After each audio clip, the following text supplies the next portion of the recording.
আপনি কখনো জীবনে সূর্যোদয় দেখেছেন? কত প্রশান্তিদায়ক, কত শক্তিদায়ক হয়। মনের মধ্যে যেন একটা নতুন প্রেরণা দান করে, একটা নতুন উৎসাহ। কিন্তু যদি আপনি উঠতে দেরি করেন, তাহলে আপনি এই সূর্যোদয় দেখতেই পাবেন না। ঠিক এরকমই হয় আমাদের জীবনেও। সুযোগ সূর্যোদয়ের মতো। যদি আপনি আপনার জীবনে দরকারের চেয়ে বেশি অপেক্ষা করেন এই সুযোগের সদ্ব্যবহার করতে, তাহলে এই সুযোগ আপনার অপেক্ষা কখনোই করবে না, তা চলে যাবে। সেই জন্য এদের সামনে রাখুন। সঠিক সময় আসলে এই সুযোগের সদ্ব্যবহার করুন, নিজের কর্মকে সম্পূর্ণরূপে সার্থক করুন। এটাকে এক মুহূর্তের মতো দেখুন। যদি এরকম করেন, তাহলে জীবনও সূর্যোদয়ের মতোই হবে। এতে সন্তুষ্টি থাকবে, গৌরব থাকবে, আর থাকবে শান্তি। রাধা রাধা। আমরা জীবনে এমন অনেক মানুষকে চিনি যারা অত্যন্ত শক্তিশালী, নিজের পরীক্ষা দিতে কখনো পিছপা হন না, খুব কঠোর হন, আত্মপ্রত্যয়ী হন, কিন্তু তাও তারা সাফল্য পান না। কেন?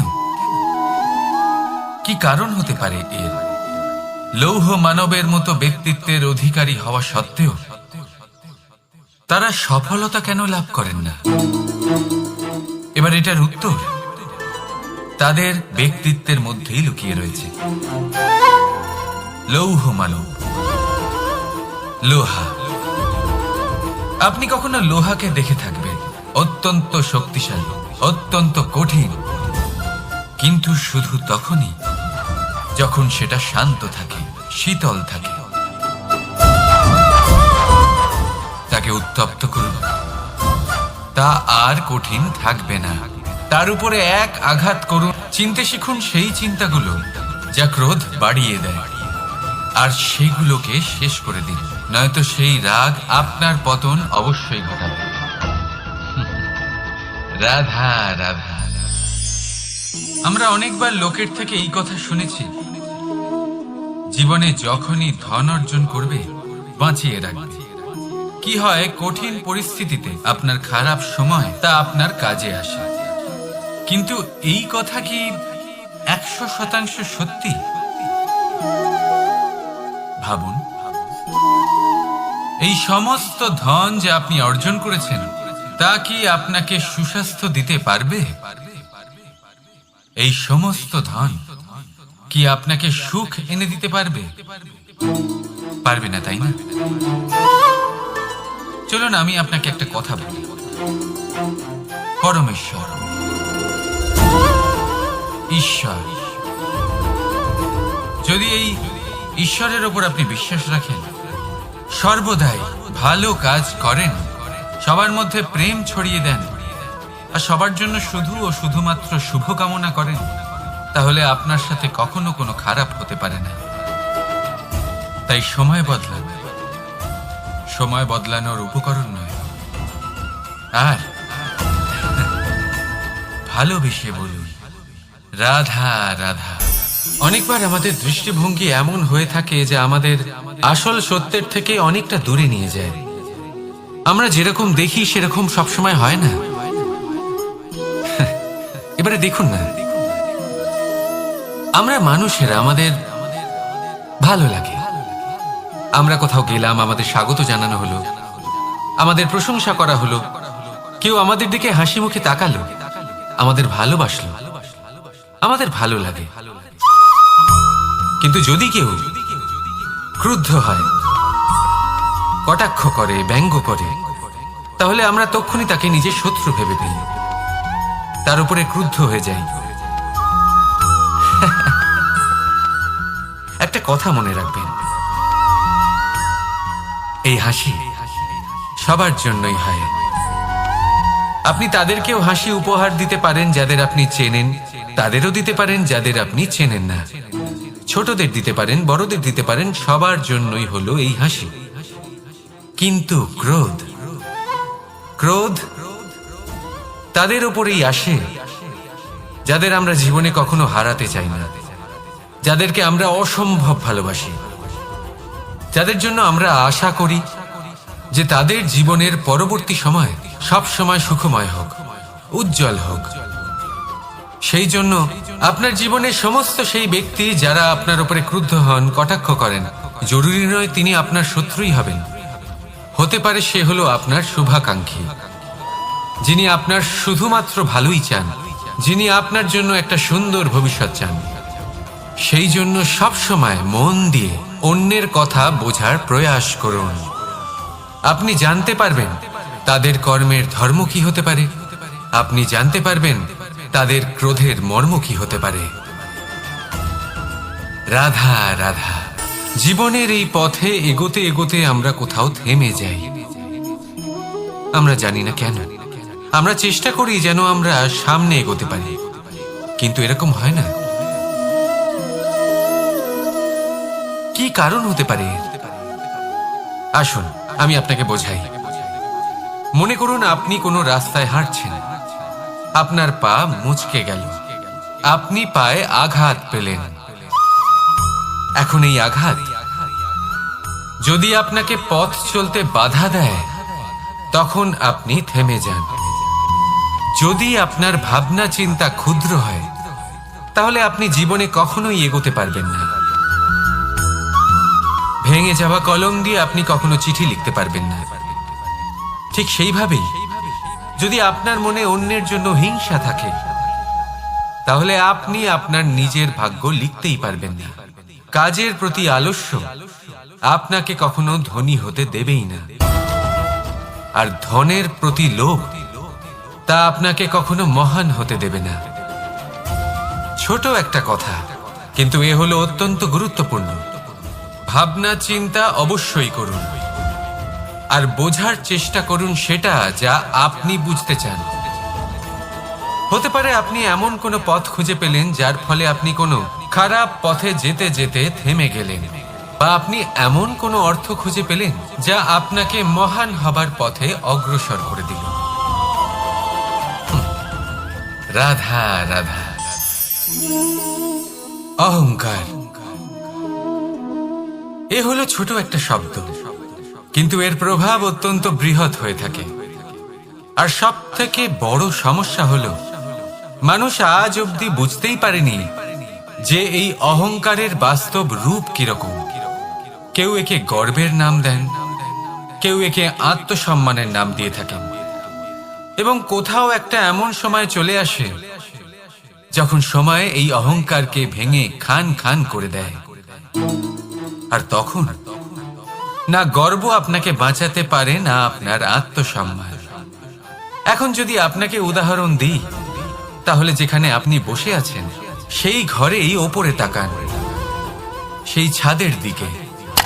যদি এই ছাদ অহংকার করতে থাকে যে দেখো আমি তো সব থেকে উঁচু জায়গায় আছি, আমার চেয়ে ওপরে আর কেউ নেই, আমি এই ঘরে থাকা সমস্ত ব্যক্তিকে ছায়া প্রদান করি, যদি এই অহংকার এসে যায় তাহলে কি?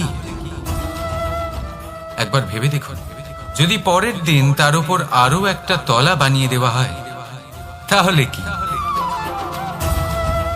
এই ছাদ যার নিজের উঁচু হবার অহংকার ছিল, যে সব থেকে ওপরে ছিল, সে এবার পায়ের তলায় চলে এসছে। এটাই হয়ে থাকে। মনে কখনোই অহংকার পোষণ করবেন না। যদি মনের মধ্যে কিছু রাখতে চান, তাহলে প্রেমের ভাব রাখুন, স্নেহ রাখুন। এই অহংকারকে আপনি যা ইচ্ছে নাম দিন, গর্ব হোক, আত্মসম্মান হোক, এর দ্বারা আপনার কোনোভাবেই কোনো লাভ হবে না। তাহলে এই অহংকারকে ত্যাগ করুন, আর আমার সাথে ভালোবেসে বলুন রাধা রাধা। একটা সিদ্ধান্ত। এই জীবনে একটা সিদ্ধান্তের গুরুত্ব কি হতে পারে তা কখনো ভেবে দেখেছেন? একটা সিদ্ধান্ত সেই ভিত্তি হতে পারে যা আপনার পুরো জীবনকে বদলে দিতে পারে। এই সমস্ত সংসারকে বদলে দিতে পারে, ভবিষ্যৎ বদলে দিতে পারে।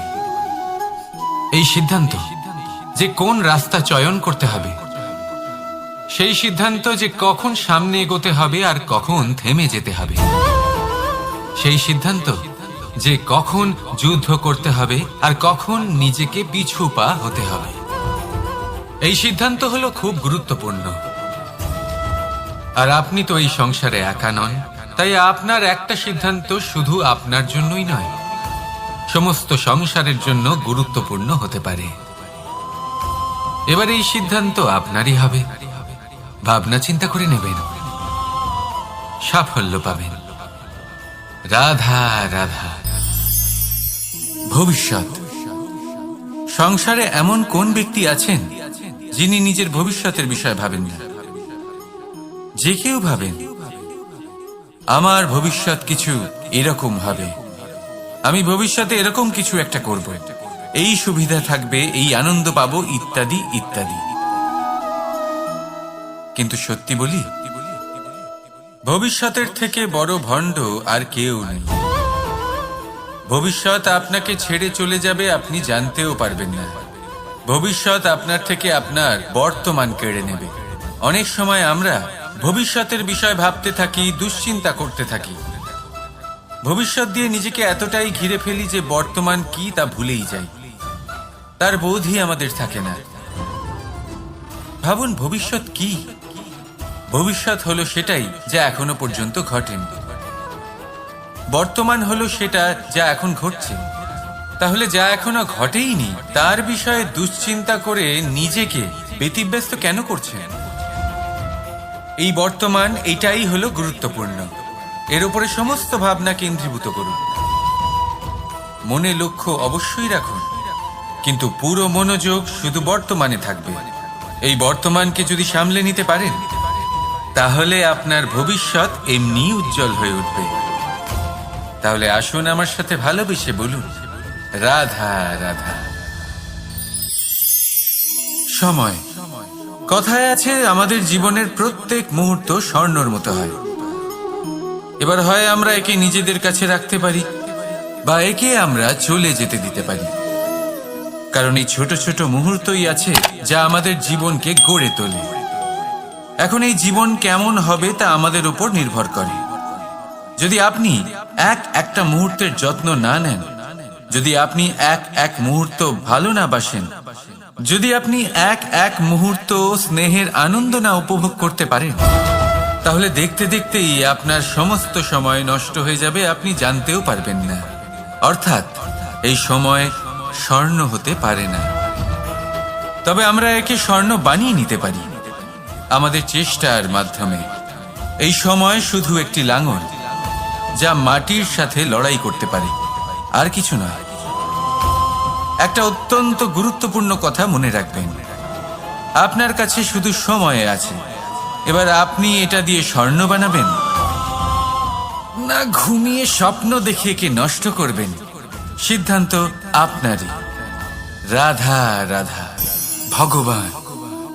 প্রত্যেক কঠিন পরিস্থিতিতে এই নামই আছে যা আমাদের উপায় দিয়ে থাকে। ব্যক্তি যান, ভগবানের পুজো করেন, আরাধনা করেন, ব্রত পালন করেন, মন্দিরে যান, পুজো পাঠ করেন, ভগবানকে জাগিয়ে তোলেন। আর তারপর শুরু হয় সমস্ত প্রশ্ন। হে ভগবান, আমার সাথে এরকম কেন হচ্ছে? কেন আমারই জীবনে এত দুঃখ আছে? আমি কিভাবে এর সম্মুখীন হব?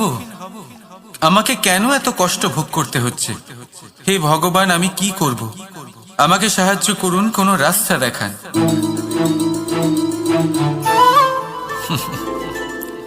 চলুন আমি আপনাকে একটা প্রশ্ন করি। মন্দিরে যাওয়ার চেষ্টা করার আগে আপনি কি জীবনে ততটা চেষ্টা করেছেন যতটা সেই সমস্যাকে দূর করার জন্য দরকার ছিল? দ্বিতীয় প্রশ্ন, ভগবানকে জাগানোর পূর্বে আপনি কি নিজেকে জাগিয়ে তুলেছেন? আপনি কি আলস্য ত্যাগ করেছেন? তৃতীয় প্রশ্ন, ভগবানকে জিজ্ঞাসা করার আগে আপনি কি নিজেকে জিজ্ঞাসা করেছেন যে আমি কেন এত অসফল হচ্ছি? যদি না করে থাকেন তাহলে সবার আগে এটা করুন। আপনি সমস্ত প্রশ্নের উত্তর পাবেন, সমস্ত বিপদের পরিত্রাণ পাবেন। অন্য কোথাও নয়, নিজের ভেতরে তাকিয়ে দেখুন। চেষ্টা করুন নিজেকে জাগিয়ে তোলার। আপনি সফল অবশ্যই হবেন, কারণ এই পরমাত্মা, ওই পরমেশ্বর, ওই পরব্রহ্ম আপনার মধ্যেই তো আছে। রাধা রাধা। নাম। জন্মগ্রহণের পর মানুষের জন্য এই নাম অত্যন্ত গুরুত্বপূর্ণ হয়। মাতা, পিতা, পুরোহিত সকলেই সেই অক্ষর খুঁজতে শুরু করেন যা দিয়ে আপনার নাম শুরু হবে। কিন্তু নাম আর রাশি এক হয়ে গেলেই কি সব কিছু ঠিক হয়ে যায়? কখনোই নয়, কারণ আপনার কর্মই হলো সব থেকে গুরুত্বপূর্ণ, আর কিছুই নয়। দেখুন, এই নিয়তিও আপনার কর্ম অনুযায়ী আপনার ভবিষ্যৎ সুনিশ্চিত করে। যদি আপনাকে উদাহরণ দিই তাহলে ভাবুন, একদিকে ছিলেন রাম আর অন্যদিকে রাবণ। দুজনেরই নাম শুরু হয় র দিয়ে, কিন্তু একজন পেলেন এক ভয়ানক পরিণতি আর অন্যজন সমগ্র সংসারের মনে চিরস্মরণীয় হলেন। তাহলে মনে রাখবেন, নাম নয়, কর্মই হলো শ্রেষ্ঠ। আর যদি তা শ্রেষ্ঠ হয় তাহলে আপনার নাম এমন স্থানে পৌঁছবে যা সংসারের কেউ মুছে ফেলতে পারবে না। তাহলে আসুন আমার সাথে ভালোবেসে বলুন, রাধা রাধা। অনেক সময় যখন আমরা কর্ম করি, সাফল্য লাভ করি, কঠিন পরীক্ষায় উত্তীর্ণ হই, বড় কাজ করি, আমাদের মনে হয় এই সংসার আমাদের একটু প্রশংসা করুক, ভালো লাগে। অনেকবার মনে হয় এটা হলো আমাদের কর্মের ফলই বটে, আমরা আনন্দ পাই।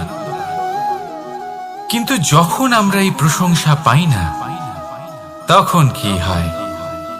আমরা দুঃখী হয়ে যাই, ভেঙে পড়ি। মনে হয় যেন আমার জন্য কেউ চিন্তাই করে না। এমন মনে হয় যেন আমাদের আনন্দে অন্য কেউ আনন্দই পায় না। অনেক রকম ভাবনা আসে।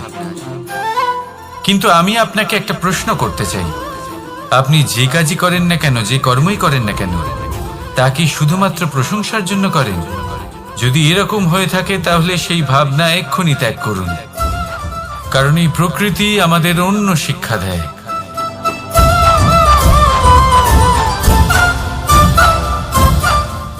এই ফুলকে দেখুন, এই যে ফুলের সুবাস, যা আমার মনকে উচ্ছ্বসিত করে তোলে, মনে শক্তির সঞ্চার করে, এই সুগন্ধ। কিন্তু ভেবে দেখুন, ফুলের কিন্তু এই কাজ করার জন্য কোনো প্রশংসারই প্রয়োজন হয় না। এটাই হলো প্রকৃতির শিক্ষা। যিনি সৎ হন, সৎকর্ম করেন, তার কোনো প্রশংসার প্রয়োজন হয় না, কারণ ওনার কর্মই হলো ওনার সুবাস। মনে রাখবেন, আতর নকল ফুলে দেওয়া হয়, প্রকৃত ফুলের তার কোনো প্রয়োজন হয় না। সেইভাবেই আপনিও কর্ম করতে থাকুন শুভ চিন্তা নিয়ে। এই মনকে সব সময় শান্ত রাখুন, স্বচ্ছ রাখুন। যদি এরকম করেন তাহলে আপনার কর্ম এমন সুবাস ছড়াবে যে আপনার জীবনে শুধু এবং শুধুমাত্র আনন্দই থাকবে। তাহলে এই আনন্দ সহকারে বলুন, রাধা রাধা। এই সংসারে এমন কোনো পর্বত নেই যা এতটাই উঁচু যে মানুষ তার শিখরে পৌঁছতে পারবে না, তাকে অতিক্রম করতে পারবে না। এই সংসারে এমন কোনো সাগর নেই যা কিনা এতটাই গভীর যেখানে মানুষ তার তলদেশে পৌঁছে ফিরে আসতে পারবে না। একটা ছোট্ট বরফের টুকরো পর্বতের শিখরে গলে গিয়ে বইতে থাকে, আর দেখতে দেখতেই তা মহানদী গঙ্গায় পরিবর্তিত হয়। এর কারণ কি? এর কারণ হলো প্রচেষ্টা, প্রারব্ধ নয়। এই প্রচেষ্টাই সুনিশ্চিত করে যে আপনার প্রারব্ধ কি হবে। এই সমস্ত কিছু হলো প্রচেষ্টা আর প্রারব্ধের খেলা। আপনার প্রচেষ্টা যেরকম হবে, আপনার প্রারব্ধও সেরকমই হবে। আর আপনার প্রচেষ্টা যদি উচ্চ মানের হয়, তাহলে প্রারব্ধকে আপনার সামনে নত হতেই হবে। কি বলেন? তাহলে আসুন আমার সাথে ভালোবেসে বলুন, রাধা রাধা। অনেক সময় মানুষ অতীতকে দেখেন আর তখন অহংবোধে পরিপূর্ণ হয়ে ওঠেন। কখনো বর্তমানের দিকে তাকান, ভবিষ্যতের দিকে তাকান, আর পরিতৃপ্তিতে ভরে ওঠেন। কেন বুঝতে পারেন না একটা সহজ কথা? এই যে সৃষ্টি, এই সৃষ্টি হলো একটা বড় চক্র, যা বারংবার আপনার কাছে ফিরে আসবেই। কঠিন থেকে কঠিনতর পরীক্ষায় আপনাকে নিযুক্ত করবে, যাতে আপনাকে উত্তীর্ণ হতেই হবে। যা কাল ছিল তা আজ নেই, এটা সবাই জানেন। যা আজ আছে তা হয়তো কাল থাকবে না, এটাও আপনাকে মেনে নিতে হবে, তাও আবার হাসি মুখে। শান্ত থাকতে শিখুন, আর কখনো এই মনের মধ্যে অহংকার উৎপন্ন হতে দেবেন না। হতে শিখুন সেই হিমবাহের মতো। হয়তো এই জন্যই এত শীতল থাকে, কারণ ও জানে গতকালও জল রূপে ছিল, আজ বরফ রূপে হয়তো আছে, কিন্তু কাল পুনরায় সে জলেই পরিণত হবে। নিজেকে শান্ত রাখুন। হয়তো আজ আপনি সাফল্যের শিখরে আছেন, হয়তো বা নেই। আপনাকে প্রত্যেক দিন অবশ্যই দেখতে হবে। শুধু নিরন্তর প্রচেষ্টা করতে থাকুন, প্রত্যেক পরিস্থিতির জন্য তৈরি থাকুন, আর একে ভারসাম্যে রাখতে শিখুন। আপনার কাল হোক, আজ হোক বা আগামীকাল, আপনার ভালো দিন হোক বা খারাপ দিন, সব পবিত্র হয়ে যাবে। তাহলে আসুন আর আমার সাথে ভালোবেসে বলুন, রাধা রাধা। দোল উৎসবে এই সমগ্র সংসার রং নিয়ে খেলা করে, কিন্তু এই রঙের সারমর্ম এই সংসার কি জানে? কখনো দেখেছেন একটা চিন্তিত মুখ শুধুমাত্র রঙের স্পর্শ পেয়ে আনন্দিত হয়ে ওঠে? দোলে আমরা কি করি? পুরাতনকে ত্যাগ করি আর নতুনকে স্বাগত জানাই। শিশিরকে বিদায় জানিয়ে এক নতুন ঋতুকে আগমন জানাই। দুশ্চিন্তা দূর করে আসার নতুন রঙে রঙিন হয়ে ওঠা, নিজেকে আনন্দিত করা, এটাই তো হলো দোল। এবার দোলের একটা ব্যাপার আছে, দুটো রঙে একসাথে রঙিন হওয়া যায় না। একটা রং উঠলে তবেই আরেকটা রং লাগা সম্ভব। আরো একটা প্রশ্নও রয়েছে, কোন রংকে তুলে দিয়ে কোন রং মাখানো যেতে পারে? যদি আপনাকে উদাহরণ দিই, লোভের এই রং, তা যতক্ষণ লেগে থাকবে আনন্দের রং লাগতে পারবে না। যা হয়েছিল দ্বারকাবাসী এবং সামন্তক মণির মধ্যে। ভ্রান্তির রং যতক্ষণ লেগে থাকবে সত্যের রং লাগতে পারবে না, যা হয়েছে রুক্মিণীর সাথে। আর হিংসার এই রং যতক্ষণ লেগে থাকবে প্রেমের রং ততক্ষণ লাগতেই পারবে না, যা হয় আপনার আমার সবার সাথে। তাহলে আসুন একসাথে মিলে দোল পালন করি এবং সবকিছুর উপরে বিজয় লাভ করি। অন্ধকারের স্থানে আলো, ভ্রান্তির স্থানে সত্যের, হিংসার স্থানে প্রেমের, আর লোভের স্থানে আনন্দের এই সুন্দর রং মাখাই। শত্রুতা, ঘৃণা, হিংসা, এই সব কিছু ত্যাগ করি আর সকলের সখা হয়ে উঠি।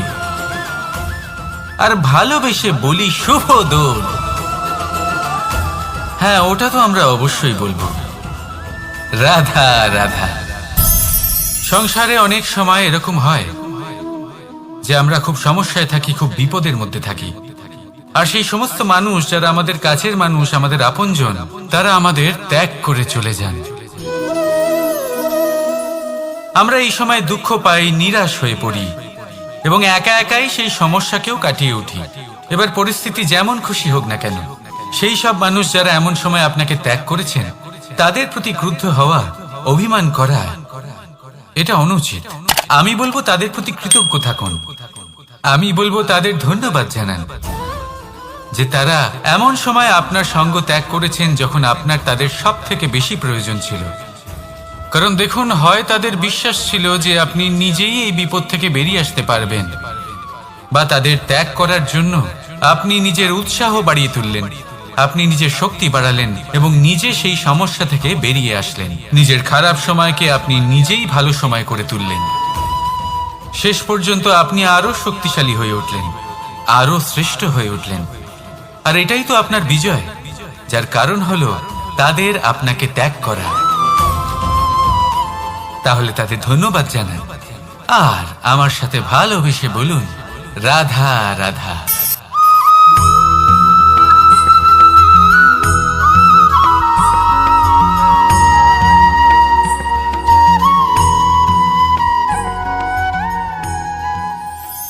আমাদের মনে যখন কোনো প্রশ্ন ওঠে, কোনো দ্বন্দ্ব জাগে, তখন আমরা যাই আমাদের গুরুর কাছে, আমাদের আরাধ্যের কাছে গিয়ে জিজ্ঞেস করি। এইভাবেই একদিন আমি পৌঁছলাম আমার আরাধ্যের কাছে, আমার মহাদেবের কাছে, আর ওনাকে প্রশ্ন করলাম যে মহাদেব, জীবনে আনন্দ পাওয়ার, উৎসব পালনের, প্রেম ভাগ করে নেবার, জীবনকে উপভোগ করে নেওয়ার সর্বশ্রেষ্ঠ সময় কোনটা? মহাদেব হাসলেন আর উনি বললেন, জীবনে উৎসব পালনের সব থেকে শ্রেষ্ঠ দিন হল মৃত্যুর ঠিক আগের দিনটা। প্রেম ভাগ করে নেওয়ার সব থেকে শ্রেষ্ঠ মুহূর্ত হল মৃত্যুর ঠিক আগের মুহূর্ত। জীবনকে উপভোগ করে নেওয়ার সর্বশ্রেষ্ঠ প্রহর হল মৃত্যুর এক প্রহর পূর্বে। তখন আমি চমকে গেলাম। আমি বললাম, কিন্তু মহাদেব, মৃত্যু তো অনিশ্চিত, আমরা জানিও না কবে আমাদের মৃত্যু হবে। মহাদেব আবার হাসলেন। উনি বললেন যে যদি আমরা এভাবে জীবন কাটাই যে আমরা জীবনের প্রত্যেক দিন, প্রত্যেক মুহূর্ত, প্রত্যেক প্রহর শেষ বলে মনে করি, তাহলে আমাদের সমস্ত জীবন আনন্দের সাথেই অতিবাহিত হবে। কি বলেন?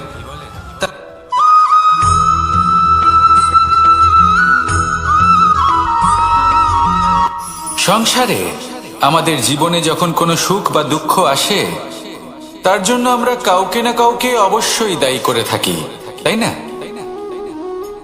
এই ব্যক্তি আমাদের সাথে এরকম কাজ করেছেন, তাই আমার সাথে এমন হলো।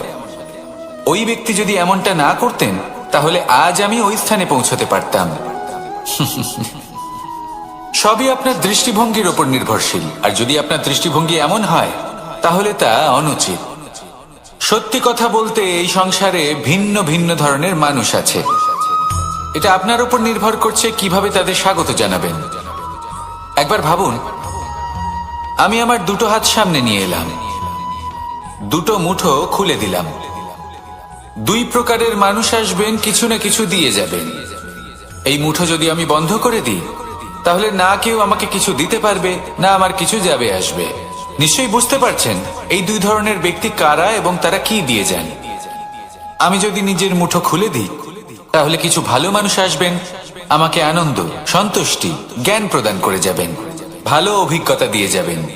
কোনো খারাপ ব্যক্তি যদি আসেন, তাহলে তিনিও খারাপ অভিজ্ঞতা দেবেন, যার থেকে আমি শিক্ষা লাভ করব। এই সব কিছু আমি লাভ করতে পারি। মুঠো যদি বন্ধ করে রাখি, তাহলে আমি কিছুই পাবো না। দেখুন, এই সংসারে প্রত্যেকের জীবনে এরকম, প্রত্যেকের জীবনে সবকিছুই আছে, ভালো খারাপ দুই মানুষই আছে, ভালো অভিজ্ঞতা আছে, খারাপ অভিজ্ঞতা আছে। নির্ভর করছে আপনার উপর যে আপনি কি করবেন, এনাদের স্বাগত কিভাবে জানাবেন, কার থেকে কি বুঝবেন, কি শিখতে পারবেন, আর কোন দৃষ্টিভঙ্গি নিয়ে অগ্রসর হবেন। এটাই নির্ধারণ করবে যে আপনার জীবন কেমন হবে। আসুন আমার সাথে ভালোবেসে বলুন, রাধা রাধা।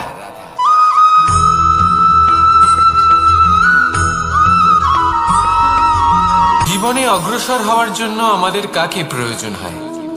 মাতা পিতা, বন্ধু, প্রেম, সাহায্য, অর্থ, পরিশ্রম, আশা। ভিন্ন ভিন্ন মানুষ ভিন্ন ভিন্ন বিকল্প চয়ন করে। যদি আমি আপনাকে বলি, তাহলে জয় আর পরাজয়ের মন্ত্র দুটো শব্দের উপর নির্ভর করে, মেনে নেওয়া আর দৃঢ় হওয়া। যদি মেনে নেন, তাহলে হেরে যাবেন। যদি দৃঢ় হন, তাহলে নিশ্চিত রূপে জয়ী হবেন। যদি কখনো আপনি ক্লান্ত হয়ে ওঠেন, আপনি দুঃখী হন, পুরোপুরি ভেঙে পড়েছেন, তখন মেনে নেবেন না যে আপনি ভেঙে পড়েছেন, নয়তো হেরে যাবেন। তখন উল্টে স্থির করবেন যে যাই হয়ে যাক না কেন, আমি জয়ী হবই। আর আপনি দেখবেন যে জয় নিশ্চিত রূপে আপনার কাছেই আসবে। তাহলে এই কথা মনে রাখবেন আর আমার সাথে ভালোবেসে বলবেন, রাধা রাধা।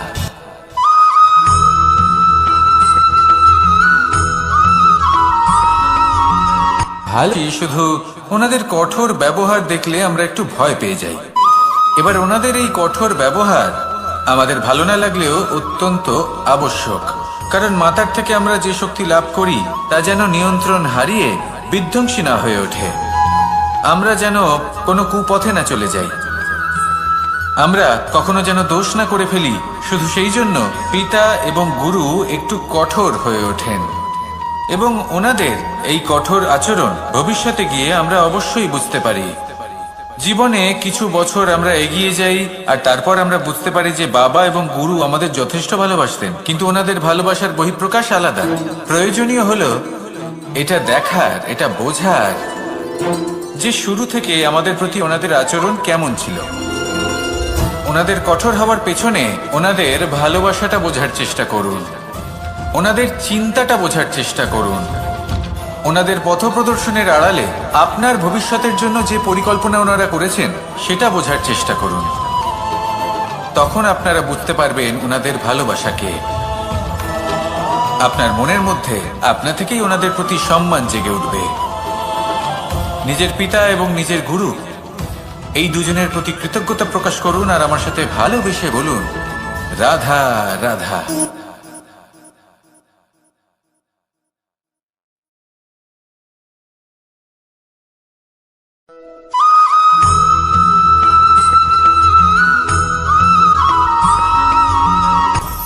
আপনি কখনো পর্বতের শিখরে উঠেছেন? আপনি দেখতে পাবেন পর্বতের পদতলে প্রচুর সুন্দর ফুল রয়েছে, সবুজ বনানী রয়েছে। যত আপনি উপরে উঠতে থাকবেন তত ফুল কমতে থাকবে, সবুজ বনানী কমতে থাকবে। আরো কিছুটা উপরে উঠলে কাঁটা জাতীয় গাছ দেখতে পাবেন, শুকনো গাছ দেখতে পাবেন। আরো যদি উপরে ওঠেন তাহলে পাষাণ দেখতে পাবেন। আরো উপরে উঠলে হিমখণ্ড দেখতে পাবেন। এই যে পর্বত, তা মনুষ্য জীবনের সব থেকে উত্তম উদাহরণ। মানুষ যখন সাফল্যের শিখরে পৌঁছতে চান, মহানুভবতার শিখরে পৌঁছতে চান, পথে যত আস্তে আস্তে উপরে উঠতে থাকেন ততই ভৌতিক বস্তু তার থেকে বিচ্ছিন্ন হতে থাকে। যদি তিনি সেই ভৌতিক বস্তুগুলি ত্যাগ না করতে পারেন তাহলে কখনোই সেই স্থানে পৌঁছতে পারবেন না। আর মানুষ যদি উচিত ত্যাগ করতে পারেন, পথে অগ্রসর হতে থাকেন, এগোতে থাকেন, তাহলে একদিন না একদিন তিনি মহানুভবতার, জ্ঞানের, সাফল্যের হিমের স্বাদ অবশ্যই লাভ করবেন। মনে রাখবেন, মানব জীবনে ত্যাগ হলো অত্যন্ত গুরুত্বপূর্ণ অংশ। আসুন আমার সাথে ভালোবেসে বলুন, রাধা রাধা।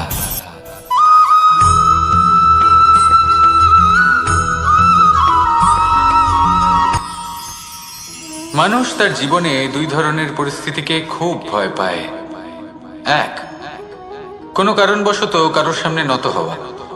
দুই, কোনো কারণে নিজের চরিত্র থেকে, নিজের মূল্যবোধ থেকে বিচ্যুত হওয়া। এবার কেন হয় এরকম যে কথায় কথায় কারোর সামনে নত হতে হয়? কেন বারংবার নিজের চরিত্র থেকে চ্যুত হতে হয়? এরকম কেন হয়? এটা তখনই হয় যখন আমাদের শিক্ষা এবং মূল্যবোধের অভাব থাকে। যদি মানুষের মধ্যে প্রকৃত শিক্ষা থাকে তাহলে এই সংসারে কোনো সময় এবং কারোর সামনেই নত হওয়ার কোনো প্রয়োজন নেই। যদি মানুষের মধ্যে মূল্যবোধ থাকে তাহলে তাকে নিজের মূল্যবোধ বা চরিত্র থেকে বিচ্যুত হতে হয় না, তা সে যাই হয়ে যাক না কেন। কোনো বালককে যদি জন্ম থেকেই সুশিক্ষার অধিকারী করা হয়, শিক্ষিত করা হয়, মূল্যবোধের অধিকারী করা হয়, তবে সে এই সংসারে এমন কর্ম করবে যাতে সে নিজেকে, নিজের পরিবারকে, সমগ্র সমাজকে গর্বিত করতে পারে। শিক্ষা লাভ করুন, মূল্যবোধ লাভ করুন এবং আমার সাথে ভালোবেসে বলুন, রাধা রাধা।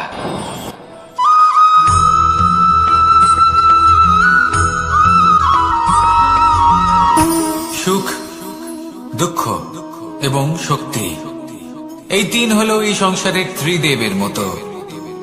আমাদের জীবনে যা কিছু ঘটছে এই তিনটির ভিত্তির উপরেই হচ্ছে। আসলে এই সংসারের একটা নিয়ম আছে, যখনই আপনি কিছু লাভ করেন এই সংসার আপনার পরীক্ষা নেয়। এটা জানার জন্য আপনার পরীক্ষা নেয় যে আপনি যা কিছুই লাভ করেছেন আপনি কি আদৌ সেটার যোগ্য কিনা। ঠিক সেইভাবেই এই সুখ, দুঃখ এবং শক্তি আপনার পরীক্ষা নিয়ে থাকে। যখন সুখ আসে তখন সে আপনার পরীক্ষা নেয় যে আপনার মধ্যে অহংবোধ জাগ্রত হয়নি তো। যদি অহংবোধ চলে আসে তাহলে সুখ সেখানেই সঙ্গ ত্যাগ করে। দুঃখ আপনার ধৈর্যের পরীক্ষা নিতে থাকে, আর যদি আপনার মধ্যে ধৈর্য না থাকে তাহলে এটা আপনাকে আরো বেশি দুঃখের গভীর অন্ধকারে ঠেলে দেবে।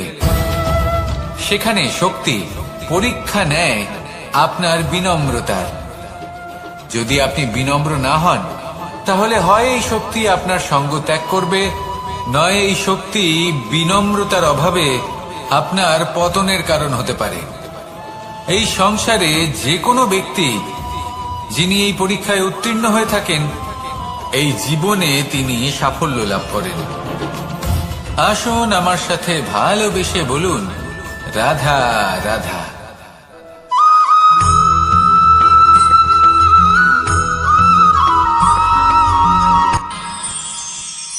আমরা সবাই সূর্যকে সম্মান কেন করি?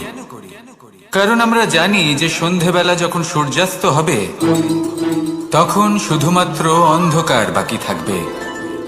ঠিক কিছুটা এরকমই হয় আমাদের মাতা পিতাও, যিনি আমাদের জন্ম দেন, আমাদের ভরণ পোষণ করেন, আমাদের বড় করেন, আমাদের প্রেম প্রদান করেন। কখনো কখনো তাদের মুখ থেকে কটু কথা নিঃসৃত হয়, আমাদের দুঃখ হয়, কিন্তু তখন আমাদের এটা বোঝা উচিত এগুলি নিঃসৃত হচ্ছে আমাদেরই মঙ্গলের জন্য। যেমন সূর্যদেব, উনিও উত্তাপ দিয়ে থাকেন আমাদেরই মঙ্গলের জন্য, যাতে ফসল পাকতে পারে, যাতে জল বাষ্প হয়ে মেঘ হতে পারে, বৃষ্টি হতে পারে, আর এই সংসারে নিরন্তর জলের প্রবাহ থাকে। আমাদের মাতা পিতা, তাদের কঠোর আচরণ, তাদের কঠোর অনুশাসনের পেছনে লুকিয়ে থাকে ওনাদের ভালোবাসা। আমাদের তা বুঝতে হবে, সসম্মানে ওনাদের গ্রহণ করতে হবে। কারণ ঠিক সূর্যাস্তের পরে যেমন চতুর্দিক অন্ধকারচ্ছন্ন হয়ে যায়, তেমনি আমাদের জীবন থেকে যখন আমাদের মাতা পিতা চলে যায় তখন আমাদের জীবনেও শুধু এবং শুধুমাত্র অন্ধকারই ছেয়ে থাকে। সেই জন্য নিজের মাতা পিতাকে সম্মান করুন, ওনাদের ভালোবাসা প্রদান করুন। এই মন আর এই জীবন প্রসন্ন হয়ে বলবে, রাধা রাধা।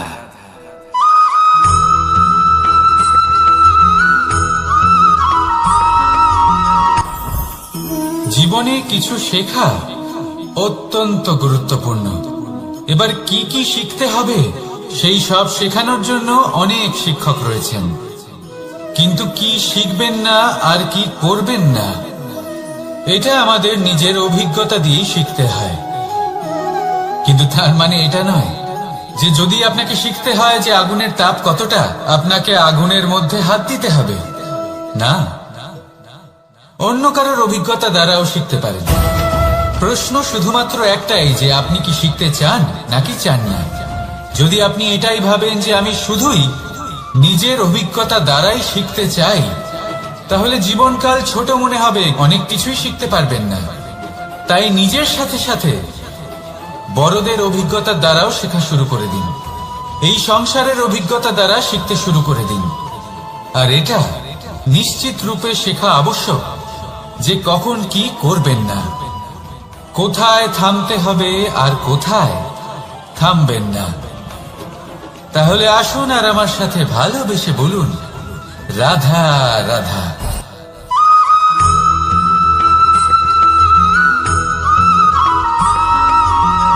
এই সংসারে সব থেকে বেশি কোমল বস্তু হলো রেশম। এই রেশম এতটাই কোমল হয় যে এর পুরো একটা থান শুধুমাত্র একটা হাতে ধরা সম্ভব। কখনো ভেবে দেখেছেন এই রেশম কিভাবে হয়? একটি কীট তার লালার দ্বারা উৎপন্ন হয়। এই কীট সেই রেশমকে পাক দিতে থাকে, পাক দিতেই থাকে, দিতেই থাকে, আর আস্তে আস্তে তার মধ্যেই জড়িয়ে পড়ে। শেষে ওর এই সুন্দর অমূল্য সৃষ্টি রেশমের এই সুতো তার নির্মাণ কার্য পূর্ণ হয়, কিন্তু তাতেই ও নিজে বন্দী হয়ে যায়। নিজেরই মায়াজালের এই বন্দী গৃহে নিজেই ফেঁসে যায়। এবার এই সুতোকে ব্যবহারযোগ্য করে তোলার জন্য এই কীটগুলিকে এই কবচের সাথেই ফুটন্ত জলে ফেলে দেওয়া হয়। এই সংসারে যদি আমাদের স্বপ্ন এই সংসারের দুঃখ হরণ করার জন্য, এই সংসারে সুখ বিতরণ করার জন্য হয়, তবেই আমাদের প্রগতি সম্ভব। যদি আমাদের এই স্বপ্ন শুধুই আমাদের এবং আমাদের স্বার্থ সিদ্ধির জন্য হয়, তাহলে এই স্বপ্ন আমাদের অন্ধ করে দেবে, আমাদের অন্ধকারের পথে নিয়ে যাবে, আর আমরাও সেই কীটের মতো হয়ে যাব। নিজেদেরই মায়াজালে আমরা নিজেই ফেঁসে যাব, আর শেষে আমরা যদি কিছু লাভ করি তা হবে একাকিত্ব, অন্ধকারময় মৃত্যু। তাই স্বপ্ন অবশ্যই দেখুন, কিন্তু এমন ভাবে স্বপ্ন দেখবেন না যে তার এই বন্দিগৃহে আপনি নিজেই ফেঁসে গেলেন। স্বপ্ন দেখুন পরোপকারে।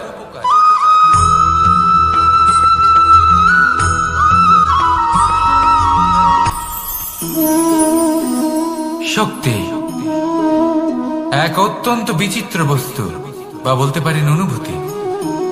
পিতা সবসময় চান যেন তিনি তার শক্তি পুত্রকে। আসুন আপনাকে সহজে বোঝাই। যদি আপনি সুপাত্র হন আর আপনাকে শক্তি দেওয়া হয়, তাহলে আপনি সেই শক্তির গুরুত্ব বুঝবেন, কোথায় সেই শক্তি প্রয়োগ করা উচিত সেটা বুঝবেন। আর এটা যেহেতু অর্জন করা শক্তি হবে, সেই শক্তির অপব্যবহার হবে না। কিন্তু যদি এই আপনি কুপাত্র হন আর যদি আপনাকে এই শক্তি দেওয়া হয়, তাহলে কি হবে? দেখতে গেলে এই শক্তি আপনি দান হিসেবে পেয়েছেন, তাই না আপনি এই শক্তির গুরুত্ব বুঝবেন, আর না এর প্রয়োগ আপনি জানবেন। তার অপব্যবহার হওয়া সুনিশ্চিত। তাই যদি আপনি কোনো শক্তি অর্জন করতে চান, তাহলে আগে তার যোগ্য হয়ে উঠুন, পুত্র নয় পাত্র হয়ে উঠুন। আর আমার সাথে ভালোবেসে বলুন, রাধা রাধা।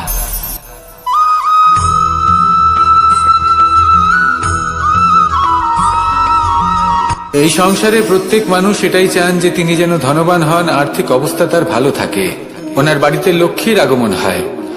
কিন্তু সেটা হবে কি করে, সেটাই হলো প্রশ্ন। কেউ বলেন যে যদি পরিশ্রম করো তাহলে ধন অর্জন সম্ভব, কেউ বলেন যে যদি বিদ্যা লাভ হয় তবেই ধন অর্জন সম্ভব, কেউ বলেন যে যদি বলশালী হও তবেই সম্পন্ন থাকবে।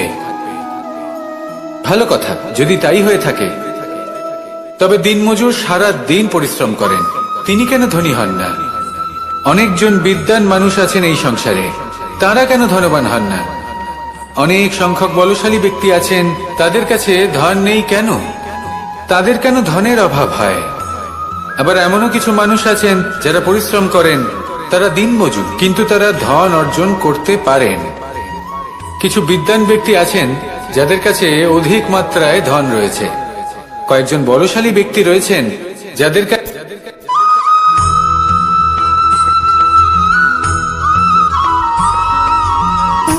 সুখ, দুঃখ এবং শক্তি, এই তিন হলো এই সংসারের ত্রিদেবের মতো। আমাদের জীবনে যা কিছু ঘটছে এই তিনটির ভিত্তির উপরেই হচ্ছে।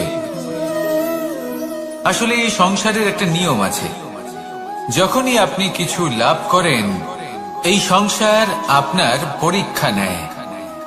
এটা জানার জন্য আপনার পরীক্ষা নেয় যে আপনি যা কিছুই লাভ করেছেন, আপনি কি আদৌ সেটার যোগ্য কিনা।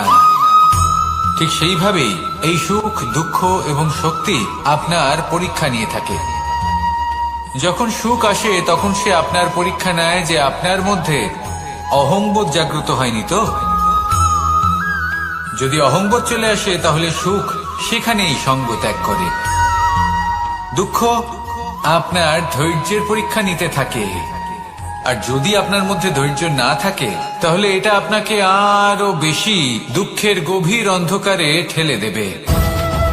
সেখানে শক্তি পরীক্ষা নেয় আপনার বিনম্রতার। যদি আপনি বিনম্র না হন, তাহলে হয় এই শক্তি আপনার সঙ্গ ত্যাগ করবে, নয় এই শক্তি বিনম্রতার অভাবে আপনার পতনের কারণ হতে পারে। এই সংসারে যে কোনো ব্যক্তি যিনি এই পরীক্ষায় উত্তীর্ণ হয়ে থাকেন, এই জীবনে তিনি সাফল্য লাভ করেন। আসুন আমার সাথে ভালোবেসে বলুন, রাধা রাধা।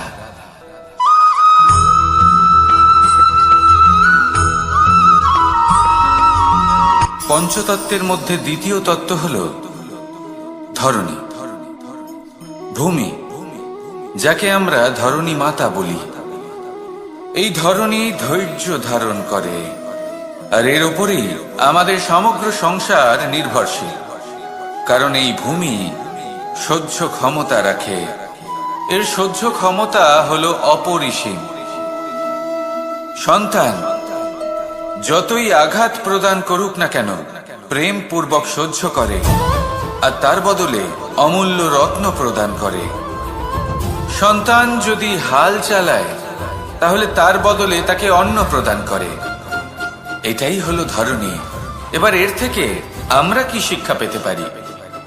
এটাই যে কারোর জন্য কিছু করা বা কাউকে কিছু দেওয়া মনে কোনো কামনা ছাড়াই। আর এই কথাটা বুঝে যান, যদি কারোর জন্য কামনা না রেখে বা কোনো পাওয়ার আশা না রেখে কারোর জন্য কিছু করেন বা কারোকে কিছু দেন, যদি এটা আপনি শিখতে পারেন, তবে আপনি ভালোবাসতে শিখে গেছেন। আর সেই জন্যই এই ধরিত্রীকে মাতা বলা হয়। কারণ মাতা শুধু উনি নন যিনি গর্ভে সন্তানকে ধারণ করেন, মাতা তো উনিও যিনি জীবন বাঁচতে শেখান, যিনি জীবন বাঁচার উদাহরণ প্রদান করেন। তাহলে ধরণীর থেকে এই নিঃস্বার্থ ভাব শিখুন, নিঃস্বার্থ ভালোবাসা শিখুন, আর এই ভালোবাসার সাথেই বলুন রাধা রাধা।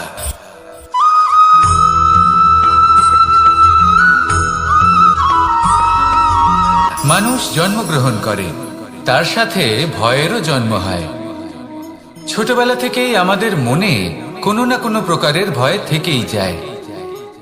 কেউ এই বিষয়ে ভয় পায় যে তার কোনো বস্তু তার থেকে দূরে চলে যাবে, কেউ এই বিষয়ে ভয় পায় যে আমি নিজেকে হারিয়ে ফেলব, কেউ এই ভেবে ভয় পায় যে আমার প্রিয়জনেরা তারা যেন আমার থেকে দূরে না চলে যায়, কেউ এই ভেবে ভয় পায় যে আমরা যেন পথ না হারিয়ে ফেলি, আদি ইত্যাদি। কিন্তু সত্যি কথা বলতে ভেবে দেখুন, এই ভয় বাস্তবে কি? শুধুই একটা মনস্থিতি, আর কিছুই নয়। যা কিছু আপনি জীবনে পেয়েছেন তা একদিন আপনাকে হারাতে হবে। এই জীবন হলো আপনারই, কিন্তু তাও একদিন সমাপ্ত হবে। তাই ভয় পেয়ে কি লাভ? এই ভয় শুধু আপনাকে জীবন যাপন করা থেকে বাধা দিচ্ছে, আর কিচ্ছু নয়। পথ হারিয়ে ফেললেই বুঝতে পারবেন যে নতুন পথ কিভাবে বানাতে হয়। কিছু মানুষকে জীবন থেকে হারালে তবেই আপনি বুঝবেন যে আপনার আপনজনকে। এই ভয়ের কারণে ভীত হয়ে থাকবেন না। এই তারা নক্ষত্র অন্ধকারের অভাবে গুরুত্ব হারায়। শিবকেও মহাদেব হবার জন্য বিষপান করতে হয়েছিল। প্রত্যেক পরিস্থিতি, প্রত্যেক সাফল্য আপনার পরীক্ষা নেবে, তাতে উত্তীর্ণ হওয়া হলো আপনার কর্ম। যখনই আপনি ভয় পাবেন বা সংকটের সম্মুখীন হবেন, তখন সাহসের সাথে তার সম্মুখীন হন। মনে রাখবেন, যে সম্মুখীন হতে জানে সাফল্য তার সাথে সবসময় থাকে। আসুন আর আমার সাথে ভালোবেসে বলুন রাধা রাধা।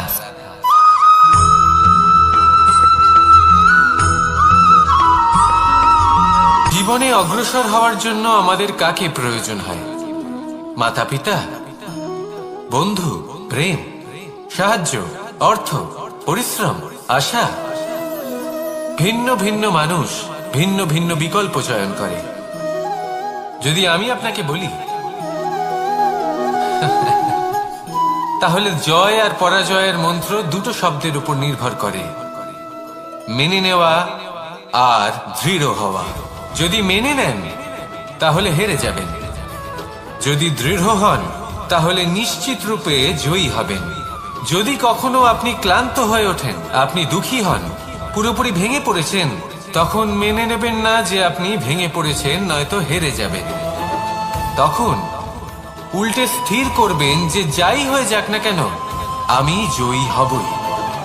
আর আপনি দেখবেন যে জয় নিশ্চিত রূপে আপনার কাছেই আসবে। তাহলে এই কথা মনে রাখবেন আর আমার সাথে ভালোবেসে বলবেন রাধা রাধা।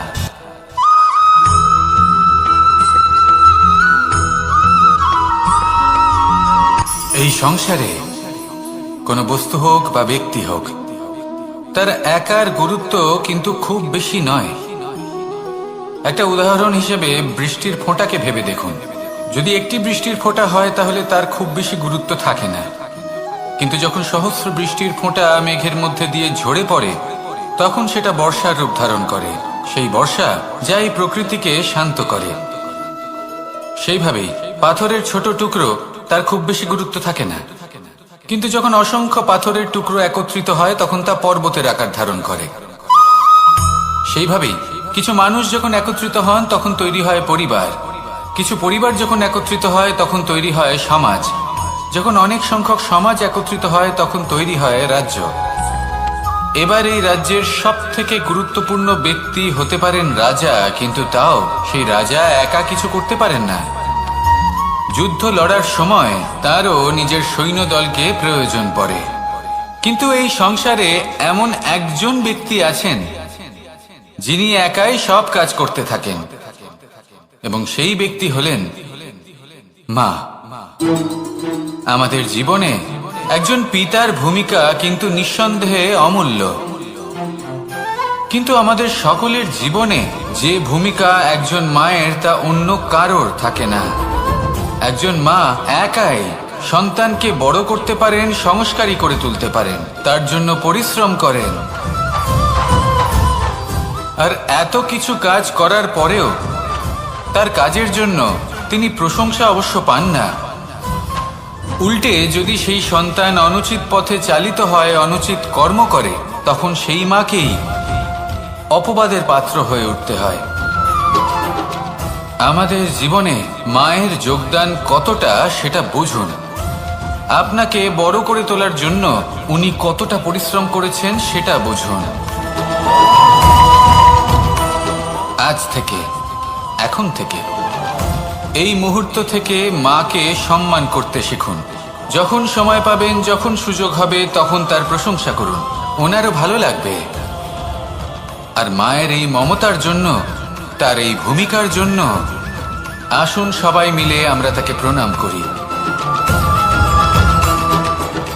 আর সকলে মিলে ভালোবেসে বলি রাধা রাধা।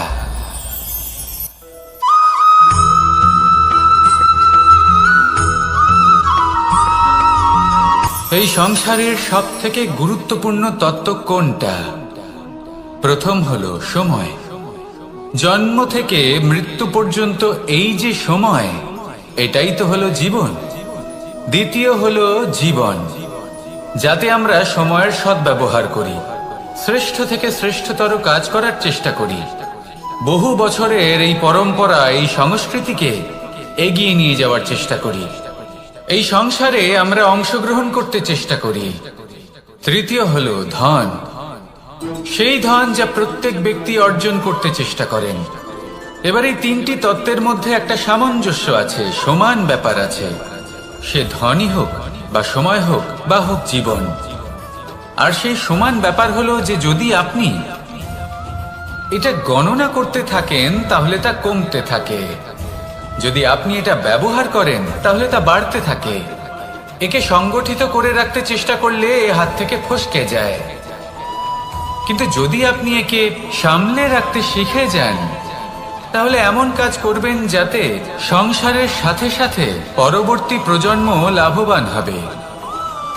যদি কিছু শিখতে চান তাহলে সামলাতে শিখুন, গণনা করা বা সংগঠিত করা নয়। আসুন আর আমার সাথে ভালোবেসে বলুন রাধা রাধা।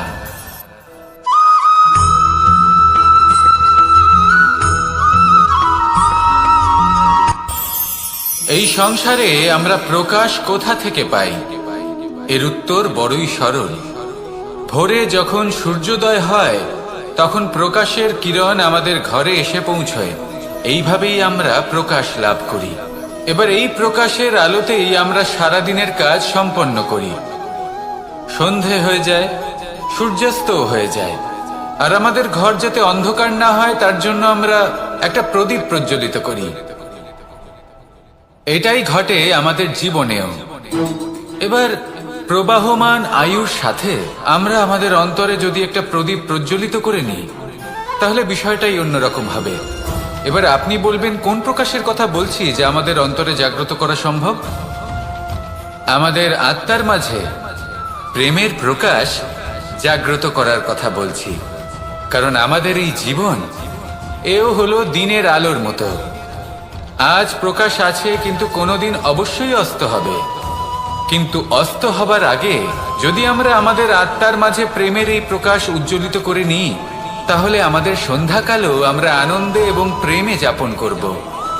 তাহলে আসুন আর আমার সাথে ভালোবেসে বলুন, রাধা রাধা।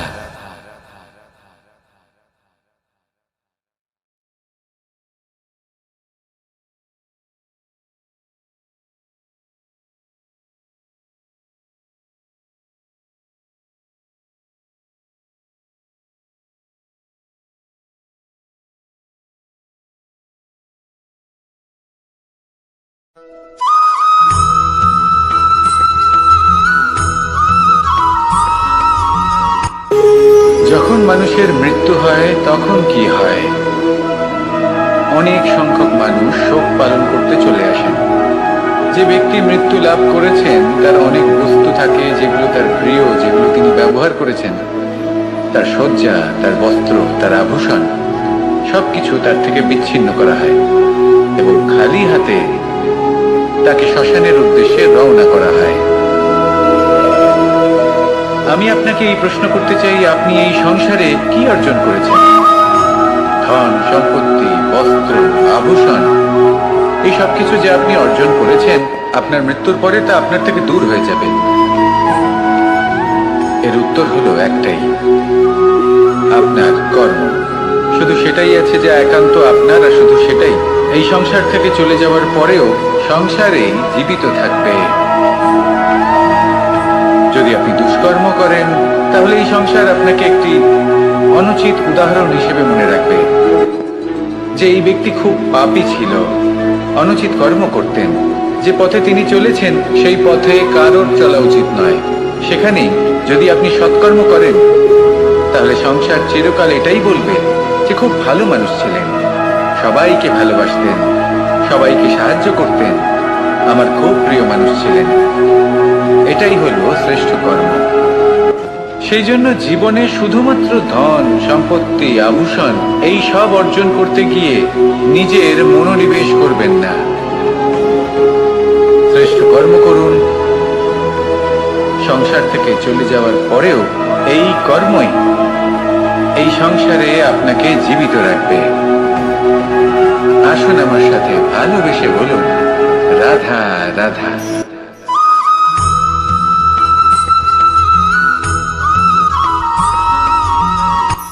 এই সংসারে সাফল্য লাভ করার জন্য জ্ঞানের প্রয়োজন হয়, পরিশ্রমের প্রয়োজন হয়, দৃঢ় নিষ্ঠার প্রয়োজন হয়, নিরন্তর চেষ্টা করা প্রয়োজনীয়। কিন্তু আরো কিছু আছে যা অত্যন্ত প্রয়োজনীয় এবং গুরুত্বপূর্ণ। তা হলো ভালো বন্ধু। তাদের থাকা অত্যন্ত প্রয়োজনীয়। যদি ভালো বন্ধু থাকে, তাহলে সময় এলে তারা ঢাল হয়ে আপনাকে সুরক্ষা করবেন।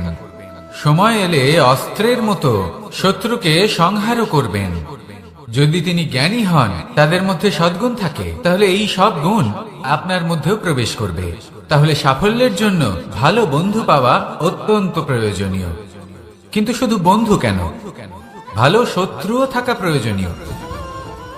এবার আপনি ভাববেন, আমি কি বললাম? যদি আপনার জীবনেও ভালো অর্থাৎ শক্তিশালী শত্রু থাকে, তাহলে আপনিও শক্তিশালী হতে থাকবেন। এই শত্রু আপনাকে প্রেরিত করবে আরো বেশি শক্তিশালী হয়ে ওঠার। কখনো কোনো হরিণকে দেখুন, তীব্র গতিতে দৌড়তে থাকে। কেন তীব্র গতিতে দৌড়য়? এই কারণে নয় যে কোথাও তার জন্য মধুর ঘাস অপেক্ষা করে রয়েছে, না। সে এই কারণে তীব্র গতিতে দৌড়য় কারণ সেটা না করলে তার পেছনে একটি সিংহ আছে যে ওকে নিজের ভোজন করে ফেলবে।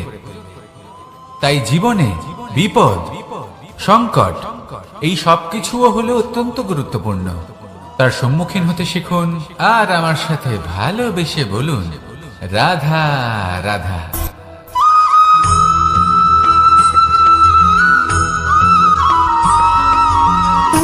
সুখ, দুঃখ এবং শক্তি এই তিন হলো এই সংসারের ত্রিদেবের মতো। আমাদের জীবনে যা কিছু ঘটছে এই তিনটির ভিত্তির উপরেই হচ্ছে।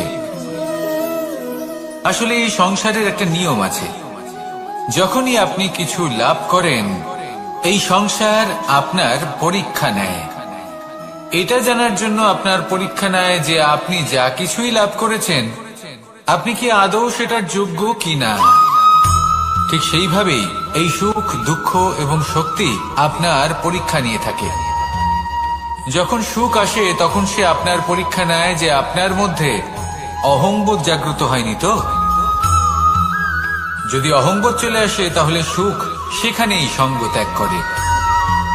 দুঃখ আপনার ধৈর্যের পরীক্ষা নিতে থাকে, আর যদি আপনার মধ্যে ধৈর্য না থাকে তাহলে এটা আপনাকে আরো বেশি দুঃখের গভীর অন্ধকারে ঠেলে দেবে।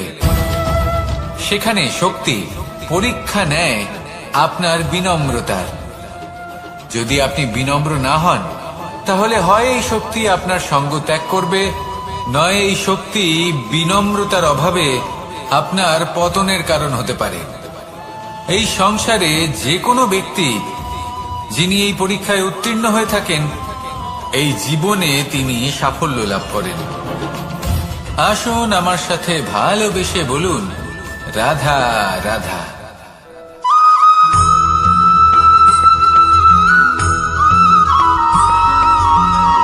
পুরুষার্থ। শাস্ত্রে 4 ধরনের পুরুষার্থের কথা বলা হয়েছে। প্রথম হলো ধর্ম। আপনি কি জানেন এই ধর্ম আসলে কি? আপনার কি মনে হয় ধর্ম আসলে কি? কোনো বিশেষ ঈশ্বরকে মানাই কি ধর্ম বলা হয়, নাকি কোনো বিশেষ রীতি পালন করাই হলো ধর্ম, নাকি কোনো বিশেষ সাহিত্যকে সর্বশ্রেষ্ঠ মনে করাই হলো ধর্ম? না, ধর্ম হলো সেটা যাকে ধারণ করা যেতে পারে, আর ধারণ শুধু সেটাই করা যায় যা পবিত্র। পবিত্র শুধু তাকেই বলা হয় যা নিঃস্বার্থ, যার মধ্যে শাসন করার কোনো ইচ্ছে নেই, যা সরলভাবেই প্রবাহমান, জল এবং বায়ুর মতো। যখন কোনো ব্যক্তি ধর্মকে ধারণ করেন এবং সেই ধর্ম সেই ব্যক্তিকে রক্ষা করে তখন তাকে ধর্ম বলা হয়। ধর্ম যা রক্ষা করে অহংকার থেকে, খারাপ চিন্তার হাত থেকে। সেই জন্য পুরুষার্থ গড়ে তোলার আগে, ধর্ম পালন করার আগে ধর্মের প্রকৃত অর্থ কি সেটা বুঝে নিন। এটা জেনে রাখুন যে সমস্ত ধর্মের আধার, সমস্ত ধর্মের ভিত শুধুমাত্র ভালোবাসা। আসুন আর এই ভালোবাসার সাথেই বলুন, রাধা রাধা।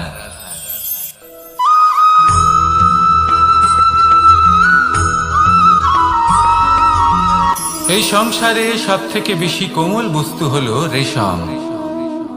এই রেশম এতটাই কোমল হয় যে এর পুরো একটা থান শুধুমাত্র একটা হাতে ধরা সম্ভব। কখনো ভেবে দেখেছেন এই রেশম কিভাবে হয়? একটি কীট তার লালার দ্বারা উৎপন্ন হয়। এই কীট সেই রেশমকে পাক দিতে থাকে, পাক দিতেই থাকে, আর আস্তে আস্তে তার মধ্যেই জড়িয়ে পড়ে।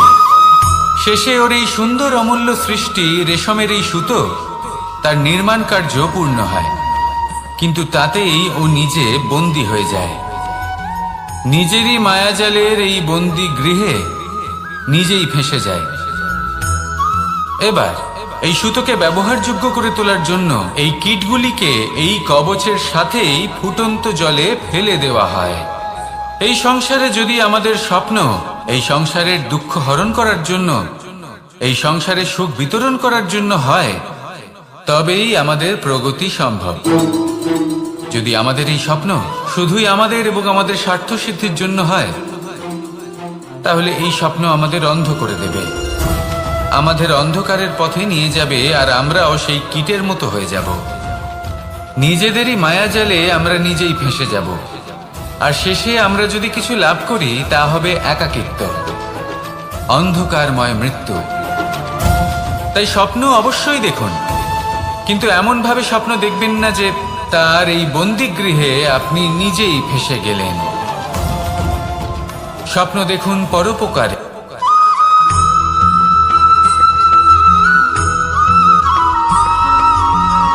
কেউ বলে জীবন খুব ক্ষণস্থায়ী, কেউ বলে জীবন হলো একটা সুন্দর স্বপ্নের মতো, আবার কেউ বলবে জীবন হলো এক কঠোর সত্য।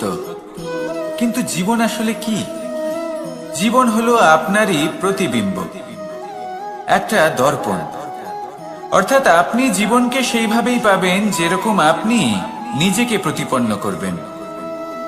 যদি আপনি দর্পণের দিকে তাকিয়ে হাসেন, তাহলে আপনি সামনে হাসি মুখী দেখতে পাবেন।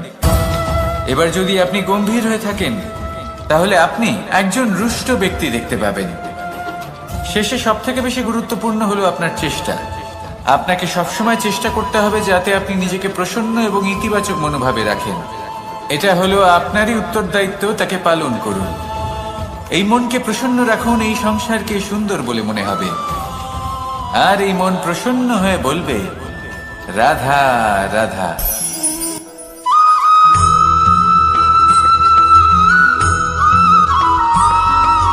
জীবনে যখন কোনো ব্যক্তি নিজের লক্ষ্য প্রাপ্তির জন্য নিরন্তর পরিশ্রম করতে থাকেন, চেষ্টা করতে থাকেন, তখন তিনি কষ্ট অনুভব করেন।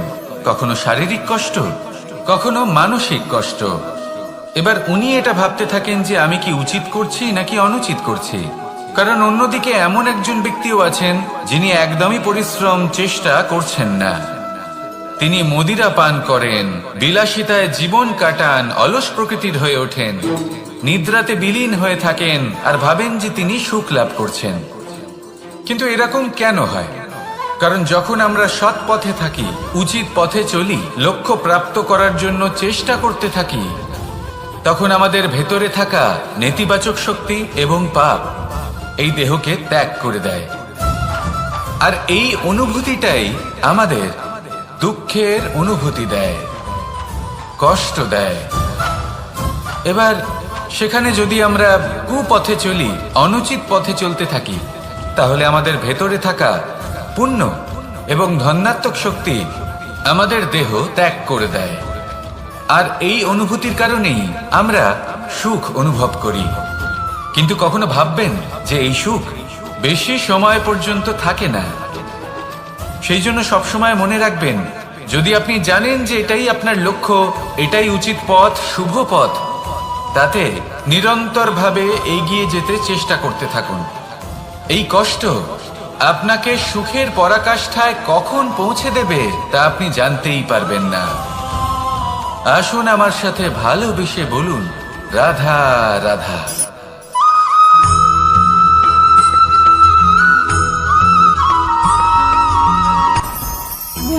ভোজন। এবার ভোজন সংগ্রহ করার জন্য মানুষ কি না করেন, সব সময় চেষ্টা করতে থাকেন। ফসল উৎপাদনের জন্য অনেক পরিশ্রম করতে থাকেন, কিন্তু অনেক সময় অনেক পরিশ্রম করার পরেও ফসল ভালো উৎপাদন হয় না। এর কারণ কি? কারণ হলো এটাই যে আপনি পরিশ্রম হয়তো অনেক করেছেন, কিন্তু আপনার নজর তো সেই বীজের দিকে ছিলই না যা আপনি রোপণ করেছেন। সেই জন্য সব সময় কোনো বীজ রোপণ করার আগে তাকে পরখ করে দেখুন, তা অত্যন্ত আবশ্যক। আর সেইভাবেই যখনই কোনো কর্মের প্রশ্ন আসে, তাহলে সেখানে শুধুমাত্র পরিশ্রম যথেষ্ট নয়। সেই কাজের প্রতি আপনার কর্তব্য কি, আপনার উদ্দেশ্য কি, সেটা জানা হলো অত্যন্ত গুরুত্বপূর্ণ। তাই কর্ম করুন, কিন্তু সেই কর্মের প্রতি আপনার যা উদ্দেশ্য তার মাহাত্ম্য বুঝতে চেষ্টা করুন। তাহলে আসুন আমার সাথে ভালোবেসে বলুন, রাধা রাধা।